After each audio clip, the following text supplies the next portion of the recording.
அனைவருக்கும் ஆனந்தமான இறைவணக்கம். உங்கள் குழந்தைகள் நன்றாக படிக்க, தேர்வுகளில் நல்ல மதிப்பெண்கள் எடுத்து முதன்மையான மாணாக்கராக திகழ 7/7/2026 ஆணி 23 இரவு நான் சொல்கிறத செய்யுங்க. என்ன செய்கிறீங்கன்னா, வில்வ இலை கொஞ்சம் சேகரித்து வச்சுக்கோங்க. அந்த வில்வ இலையை நீங்கள் இரவு தூங்குறதுக்கு முன்பாக உங்கள் குழந்தைகளுடைய பள்ளி பேக் இருக்கு இல்லையா, ஸ்கூல் பேக், அந்த ஸ்கூல் பேக்கில் போட்டு வச்சுருங்க. அவ்வளவுதான், போட்டு வச்சுருங்க. இரவு முழுவதும் அந்த பேக்லேயே இருக்கட்டும். மறுநாள் காலையில் அதை எடுத்துறனால எடுத்துருங்க, இல்லை அந்த பேக்லேயே இருக்கிறனால இருக்கட்டும்.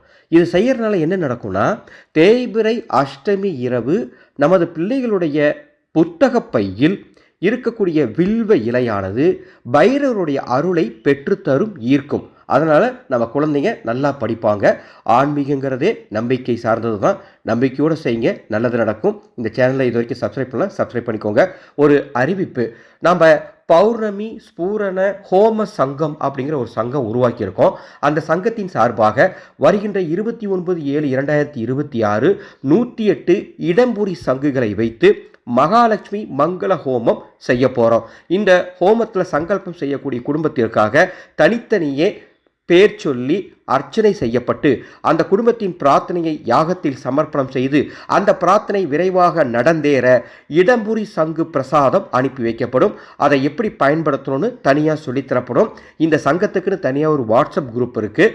இந்த குழுவில் சேர கட்டண விவரங்கள் அறிய மேலே உள்ள வாட்ஸ்அப் எண்ணுக்கு தொடர்பு கொள்ளுங்கள்.